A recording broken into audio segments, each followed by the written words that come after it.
Hello बच्चों, how are you? कैसे आप सब लोग? गुचकट की प्रिपरेशन कैसी चल रही है? हाँ, ये वीडियो इसलिए बना रहा हूँ, एक बच्चे का मेरे पे आज मैसेज आया कि सर अभी मैं IELTS की प्रिपरेशन कर रहा हूँ। कुछ कनाडा वगैरह उसको जाना है, तो सर अभी मैं गुचकट पे फोकस करूँ या फिर IELTS पे फोकस करूँ। तो मैंने उससे पूछा कि बच्चा लोग अभी गुचकट के तो एक वीक ही बाकी है। तो मैंने उसको ये समझाया और आप सबको भी यही समझाना चाहता हूँ। मुझे लगा कि बहुत सारे बच्चों के शायद कोई बच्चे ऐसे प्रिपरेशन कर रहे होंगे और शायद कहीं मिसगाइड ना हो जाए।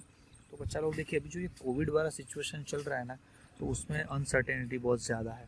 मतलब कि इसमें क्या है कि अगर आप लोगों ने समझ लीजिए कि पूरा 100% फोकस IELTS पे कर दिया, आपका IELTS भी क्रैक हो गया, अच्छे मार्क्स, अच्छे बैंड आ गए उसमें 6.5 समथिंग, उससे ज़्यादा कुछ आ गए, आपके बैंड्स अच्छे आ गए। देन आफ्टर जो उसके बाद वाला जो प्रोसेस रहता है, बायोमेट्री कुछ रहता है, उसके बाद वीज़ा का कुछ प्रोसेस रहता है।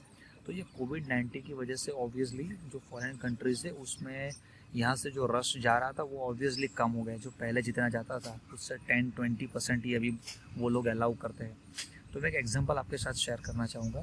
मेरा एक दोस्त है, लास्ट ईयर जब कोविड पहली बार स्टार्ट हुआ, तो अभी तो कोविड स्टार्ट हुआ था 1-2 महीने स्टार्टिंग में जो लॉकडाउन सभी चला, तभी उसने IELTS का उसके बाद IELTS का एग्जामिनेशन उसका क्रैक हो गया। उसको लगा कि बस अभी 1-2 महीने में तो मुझे कनाडा जाना ही है। तो उसने उसका खुद का जो करंट अच्छा सा जॉब था, 20-25 हज़ार सैलरी थी, वो छोड़ दिया और उसको लगा कि अभी मुझे जाना ही है। लेकिन कुछ सिचुएशन ऐसी हुई, कुछ क्या रीजंस हुए डिटेल में तो भी मैं उससे पूछा भी नहीं, लेकिन रीजंस कुछ जो भी हुए, लेकिन अभी तक लास्ट उसने आई थिंक 1 ईयर हो गया। वो लास्ट अगस्त सितंबर में ऐसा बोल रहा था कि मुझे बस अभी जाना ही है, भी मैं अगस्त में जाऊंगा, सितंबर में जाऊंगा। फिर उसके बाद बोला कि जनवरी इनटेक में मेरा चांस लग जाएगा, उसके बाद बोला कि मई इनटेक में मेरा चांस लग जाएगा। तो ऐसा होता रहा और अभी 1 साल से ज़्यादा हो गया। तो बच्चा लॉस क्या हुआ? एक तो लॉस ये हो गया कि जो करंट जॉब थी वो छोड़ दी। दूसरी बात उसने क्या की कि जनरली सभी बच्चों का ऐसा होता है, और जो भी यहाँ से कनाडा स्टडी के लिए जाते हैं उनका जनरली ऐसा होता है कि हम फर्स्ट ईयर की फ़ीस यहाँ से, फर्स्ट सेमेस्टर की फर्स्ट ईयर की फ़ीस यहाँ से मैनेज कर लेंगे।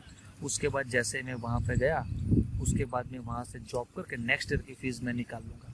तो जो मैंने अभी एग्जांपल दिया उसमें क्या हुआ कि 1 साल तो यहीं पे निकल गया।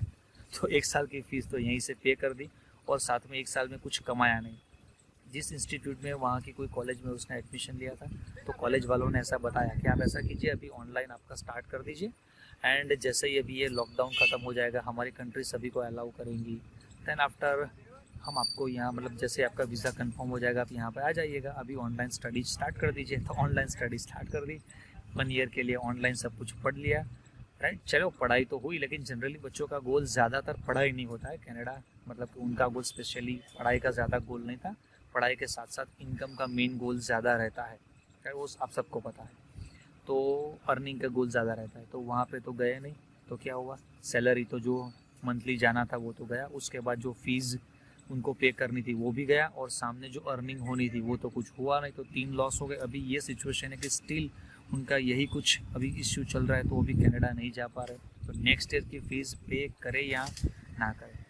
तो बच्चा लोग, मैं आपसे यही कहना चाहता हूँ कि गुचकट आपसे सिर्फ अभी 1 वीक मांग रहा है, तो आप 1 वीक गुचकट के लिए टाइम दे दीजिए।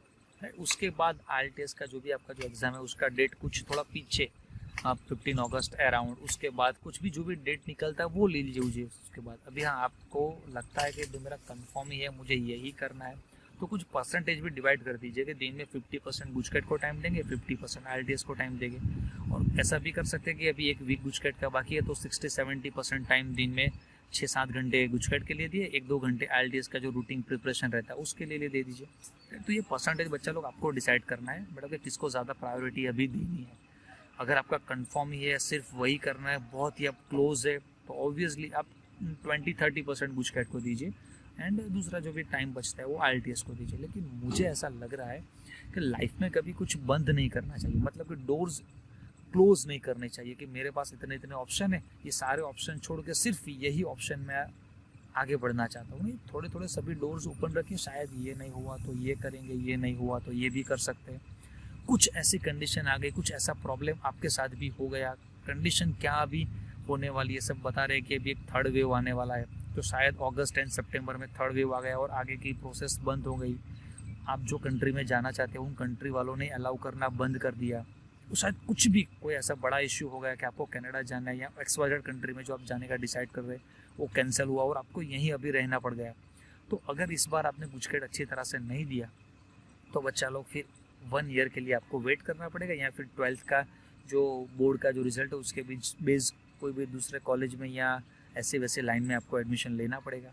हेड बच्चा, तो ये इन्फॉर्मेशन मैं आपके साथ शेयर करना चाहता था कि कहीं मेरे बच्चे कोई मिसगाइड ना हो जाए।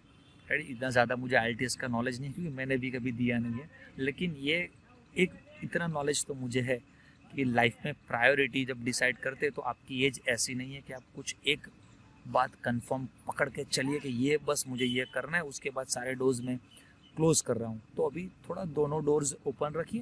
राइट, गुजकेट के बेस पे एडमिशन लीजिए। जो बच्चे JEE नीट की प्रिपरेशन करें तो JEE नीट भी अच्छी प्रिपरेशन कीजिए, तो शायद JEE नीट बेस आपको अच्छा एडमिशन मिल जाए, या गुजकेट बेस अच्छा एडमिशन मिल जाए, या IELTS आपकी क्रैक होकर वीज़ा सब प्रोसेस खत्म हो जाए तो कनाडा चले जाना। राइट, वहाँ से हमें याद करना है। राइट बच्चा, तो थोड़े डोर्स, अभी सिचुएशन ऐसी है तो 2-3 डोर्स आपके लाइफ के ओपन रखे। Have a nice day, bye bye.